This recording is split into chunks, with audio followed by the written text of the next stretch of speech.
भगवत गीता भारतीय साहित्य और धर्म का एक महत्वपूर्ण हिस्सा है, जिसका महत्व विश्व भर में मान्यता है। यह महाभारत के एक अद्वितीय भाग है, जिसमें भगवान श्री कृष्ण अर्जुन के साथ संवाद करते हैं और उन्हें जीवन के महत्वपूर्ण मुद्दों का समाधान देते हैं। गीता के 700 श्लोक धार्मिक, मानवता और जीवन के तत्वों पर आधारित हैं। इसमें कर्म, भक्ति और ज्ञान की महत्वपूर्ण बातें बताई गई हैं, जो हर किसी के जीवन में महत्वपूर्ण होती हैं। गीता में अर्जुन का असंख्य प्रकार से प्रस्तावना, संदेह और उद्देश्य दर्शाया गया है, जिनके माध्यम से हम अपने जीवन के महत्वपूर्ण कदमों को सावधानी पूर्वक सोच सकते हैं। यह ग्रंथ ध्यान, साधना और आत्मा के आध्यात्मिक विकास के लिए एक मार्गदर्शक है। यह न केवल हिंदू धर्म के अनुयायियों के लिए है, बल्कि यह सभी मानवों के लिए एक जीवन का सच्चा राह है। भगवत गीता भारतीय संस्कृति का गौरव है और यह आज भी लोगों को आदर्श जीवन जीने की प्रेरणा देता है। यह वीडियो आपको इस महत्वपूर्ण ग्रंथ के महत्व को समझाने का प्रयास करता है।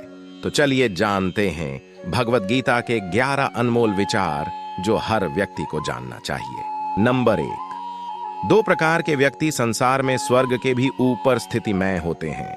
एक तो जो शक्तिशाली होकर क्षमा करता है और दूसरा जो दरिद्र होकर भी कुछ दान करता रहता है। नंबर 2, अभीष्ट फल की प्राप्ति हो या ना हो, विद्वान पुरुष उसके लिए शोक नहीं करता। नंबर 3, अमृत और मृत्यु दोनों इस शरीर में ही स्थित हैं। मनुष्य मोह से मृत्यु को और सत्य से अमृत को प्राप्त होता है। तो नंबर 4, अत्यंत लोभी का धन तथा अधिक आसक्ति रखने वाले का काम, ये दोनों ही धर्म को हानि पहुंचाते हैं। नंबर 5, अपनी प्रभुता के लिए चाहे जितने उपाय किए जाएं, परंतु परिश्रम के बिना संसार में सब फीका है। नंबर 6, जो सज्जनता का अतिक्रमण करता है, उसकी आयु, संपत्ति, यश, धर्म, पुण्य, आशीष, श्रेय नष्ट हो जाते हैं। नंबर 7, जहां लुटेरों के चंगुल में फंस जाने पर झूठी शपथ खाने से छुटकारा मिलता हो, वहां झूठ बोलना ही ठीक है। ऐसे में उसे ही सत्य समझना चाहिए। नंबर 8, जो विपत्ति पड़ने पर कभी दुखी नहीं होता, बल्कि सावधानी के साथ उद्यम का आश्रय लेता है तथा समय आने पर दुख भी सह लेता है, उसके शत्रु पराजित ही हैं।